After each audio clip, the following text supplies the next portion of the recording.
Inspired by the harsh realities faced by women during childbirth in Kenya, the film Siri is an emotional story of Milcah, a teenage girl in a rural area whose pregnancy, shrouded in secrecy, ends in tragedy. This film is our focus tonight on Cinemas and Theatre with our very own Jackline Macharia.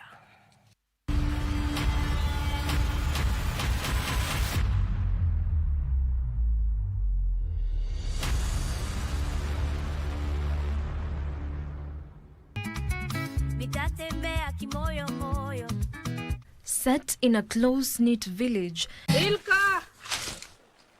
Hey, Mama. Siri highlights the story of Milcah, a teenage girl afraid to let her pregnancy known to the public in a community steeped in stigma and silence. Nimechoka Brian, sisikii poa. Of course, Jukona. Unexpect nini ingine? The film paints a raw and intimate portrait of life shaped by judgment, abandonment, and systemic neglect. Siri is generally about teenage pregnancy and maternal health care. Those are the two main themes that we want to address. But if you look at it broadly, it addresses other issues like corruption, rural development or the lack of it, and poor leadership, and parenting as well. So Milcah, who is our main character, gets pregnant by her fellow student. They're all high school students. She gets pregnant, and because of all the circumstances surrounding the pregnancy, she's forced to drop out of school. We were basically trying to address, to communicate the issue that in Kenya every day 17 women die during childbirth. So that is maternal death. And then we wanted to create a conversation about that so that people can talk about it and find a way to address it, especially in rural areas where people don't have the right information or access to the right medical care. Cheki, history yote imekuwa mistake.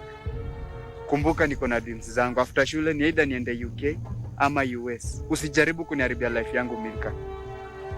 So, mi ndo sina dreams. The film, shot in Western Kenya, features a cast of first-time actors.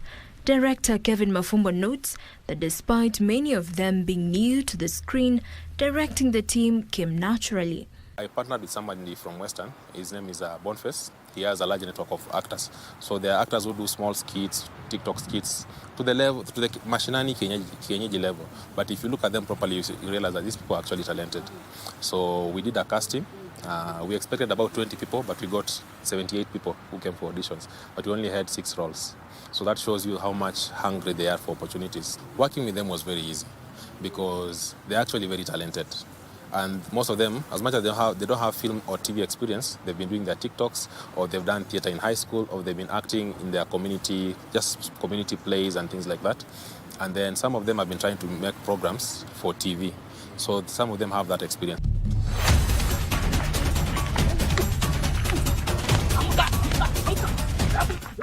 I would like people to know that you don't have to be in Nairobi to make films that get a good reception.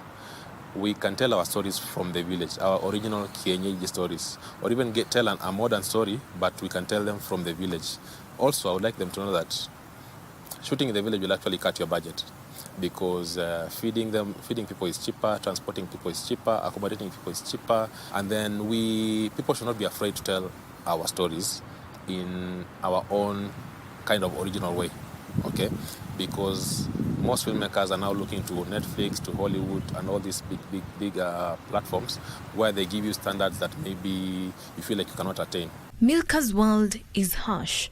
Rejected by Brian, the child's father. Niona nikifanya job, ndakutolea wapi pesa?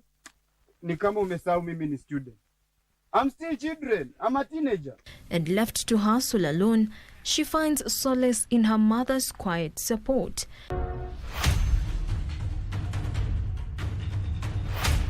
But even love and resilience are no match for the tough realities they face.